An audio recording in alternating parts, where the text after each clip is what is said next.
ये 27 वीक यानी कि 7वें महीने की एक बेबी बॉय की अल्ट्रासाउंड रिपोर्ट है। इसको पढ़ के मैं आपको बताऊंगी कि बच्चे की पोजीशन क्या है, वो पोजीशन का मतलब क्या है, हार्ट रेट उसकी कितनी थी, बीपीडी ऐसी क्या था, ये सब मैं आपको पढ़ के बताऊंगी। आप आराम से वीडियो को डिटेल में देखना कि एक बेबी बॉय की अल्ट्रासाउंड रिपोर्ट है वो किस प्रकार होती है। तो सबसे पहले 27 वीक की है ना। 27 वीक का मतलब होता है कि हमें 7वां महीना स्टार्ट हो गया है। ठीक है, एक साइड में आपको एलएमपी लिखी हुई दिखती है और दूसरी साइड में आपको ईडीडी लिखी हुई दिखती है। एलएमपी का मतलब होता है कि वो दिन जिस दिन आपका पीरियड आया था। ईडीडी का मतलब होता है कि वो दिन जिस दिन आपकी डिलीवरी होगी। ठीक है, उसके बाद में अगर आपका एक बच्चा है तो आपको सिंगल लाइव दिखेगा, अगर आपके 2 बच्चे हैं तो ट्विंस लिखा हुआ दिखेगा, और 3 है तो ट्रिपल लिखा हुआ दिखेगा। जैसे जैसे आपकी संख्या बढ़ती जाएगी वैसे वैसे लिखा जाएगा। लेकिन यहाँ पर ये एक सिंगल बॉय की अल्ट्रासाउंड रिपोर्ट है इसलिए एक बच्चा लिखा हुआ है। उसके बाद में बच्चे की पोजीशन लिखी हुई दिखती है आपको, जैसे यहाँ पर लिखा हुआ है सिफेलिक प्रेजेंटेशन। सिफेलिक का मतलब है कि सीधा बच्चा। सीधा बच्चा का मतलब बच्चे का सिर नीचे की तरफ, पैर ऊपर की तरफ है। नॉर्मल पोजीशन है, एक्टिविटी है उसकी नॉर्मल है और बॉडी मूवमेंट भी हो रहे। यहाँ पर फिर आपको बेबी की हार्ट रेट लिखी हुई दिखती है। बेबी की यहाँ पर हार्ट रेट है 150 है, यानी एक बेबी बॉय की अल्ट्रासाउंड रिपोर्ट है और उसकी हार्ट रेट 150 आ रही है। उसके बाद में उसकी प्लेसेंटा की पोजीशन है, तो यहाँ पर देखो ये पोस्टीरियर प्लेसेंटा है। पोस्टीरियर प्लेसेंटा है, जैसे जैसे आपका बेबी है वो बर्थ के लिए रेडी रहता है वैसे वैसे यहाँ पे ग्रेड मेच्योरिटी वो बढ़ती जाती है।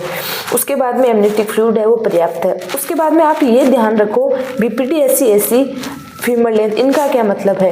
बीपीडी का मतलब होता है कि आपके बच्चे का पूरा जो सर है उस पूरे सर की गोलाई कितनी है, वो बीपीडी है। 7वें महीने के बच्चे की बीपीडी यहाँ पर 69 mm आ रही है और यहाँ पर 28 वीक लिखा हुआ है। इसका मतलब ये है कि बच्चे का जो सर है वो थोड़ा सा मोटा है, यानी बच्चा तो 27 वीक का है लेकिन उसका जो सर है वो 28 वीक को कंप्लीट कर ले, यानी बच्चे का सिर ज़्यादा मोटा है उसके जन्म से, यानी उसकी एज से।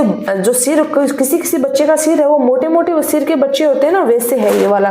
तो यानी बीपीडी का मतलब है कि 27 वीक का बच्चा है लेकिन उसका जो सिर है वो 28 वीक तक पहुंच गया है, तो ये बीपीडी है उसकी। एससी का मतलब होता है इस कान से लेके इस कान के बीच की दूरी है ना, वो एससी होता है। तो 7वें महीने में ये है 248 mm। यहाँ पर आपको सेंटीमीटर भी लिखा हुआ दिख सकता है। जब सेंटीमीटर लिखा हुआ होगा तो एक संख्या को छोड़ के दशमलव लिखा हुआ दिखेगा। एसी का मतलब होता है बच्चे के पेट की आकार। बच्चे का जो पेट है उसका नाभि है, उस नाभि के चारों ओर बच्चे का जो पेट है उसका आकार लिया जाता है बच्चे की उम्र मापने के लिए। तो बच्चे की जो उम्र है एसी का मतलब वो 226 mm है। 27 वीक के अकॉर्डिंग ही चल रहा है बच्चा, कोई दिक्कत नहीं है। फीमर लेंथ का मतलब होता है जांघ की हड्डी जो कि 50 mm है और वो भी 27 वीक के अकॉर्डिंग ही चले। बच्चा 27 वीक का है, यहाँ पे देखो सब 27 वीक का आ रहा है। अगर यहाँ पर 27 वीक है और यहाँ पर अगर 1 वीक एक्स्ट्रा लिखा हुआ है इसका मतलब है कि वो हिस्सा बच्चे का थोड़ा ज़्यादा डेवलप हो रहा है। अगर यहाँ पर 27 है और यहाँ पर 26 लिखा हुआ रहता है या 25 लिखा हुआ रहता, इसका मतलब ये होता कि बच्चे का जो अंग है वो थोड़ा सा कम विकसित हो रहा है उसकी उम्र से तुलना में। उसके बाद में यहाँ पर बच्चे का वेट लिखा हुआ है। 7वें महीने में बच्चे का जो वजन है वो 1023 ग्राम के आसपास में है। फिर आपको हर रिपोर्ट में ये प्लस माइनस करके कुछ संख्या आगे लिखी हुई दिखती है। तो प्लस का मतलब होता है कि आप 1023 ग्राम में 150 ग्राम जोड़ भी सकते हो, माइनस का मतलब होता है कि कम भी कर सकते हो, यानी 1000 ग्राम का बच्चा है वो 900 ग्राम भी हो सकता है और 1100 ग्राम भी हो सकता है। इसका मतलब होता है प्लस माइनस का। ठीक है, उसके बाद में देखो यहाँ पर एक नोट डाल के चीज लिखी हुई है। ये जब भी आपके बच्चे में किसी न किसी तरह की कोई समस्या रहती है तो नोट डाल के उसको लिख दिया जाता है। जैसे कि ये बच्चा है, इसकी जो दोनों किडनियां है ऑन बोथ साइड, यानी 2 किडनी रहती है हमारे, दोनों ही किडनी में 5.7 mm की स्वेलिंग है बच्चे के। तो अगर आपके भी कोई दिक्कत होगी आपके बच्चे के तो वो नोट डाल के लिख दी जाएगी कि आपके बच्चे में फलानी समस्या है। तो यहाँ पर ये किडनी की समस्या आ रही है 5.7 mm। तो अगर जब तक ये 6 mm के आसपास है तब तक कोई समस्या नहीं है, लेकिन अगर इसकी रेंज 6 से ऊपर चली जाती है तो किडनी में स्वेलिंग थोड़ी सी ज़्यादा हो जाती है।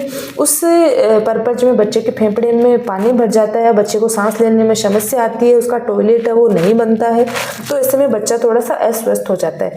लेकिन अगर 5 पॉइंट या 6 mm से कम है तो आपको चिंता करने की ज़रूरत नहीं है, ये ऑटोमेटिक ही बर्थ के बाद में ठीक हो जाती है। उसके बाद में ये सब और लिखा हुआ रहता है डॉक्टर्स का, सब हॉस्पिटल्स का अलग अलग रहता है। तो इस प्रकार रहती है एक 27 वीक की अल्ट्रासाउंड रिपोर्ट। अगर आपको ये पसंद आई तो वीडियो को लाइक करें, क्योंकि मैं इस तरह के वीडियो है वो बनाती रहती हूँ आपके काम के। और आप इसको सब्सक्राइब कर ले चैनल को, ताकि दूसरा जब भी मैं कोई वीडियो अपलोड करूँ तो आपको नोटिफिकेशन है वो मिल जाए। Thank you.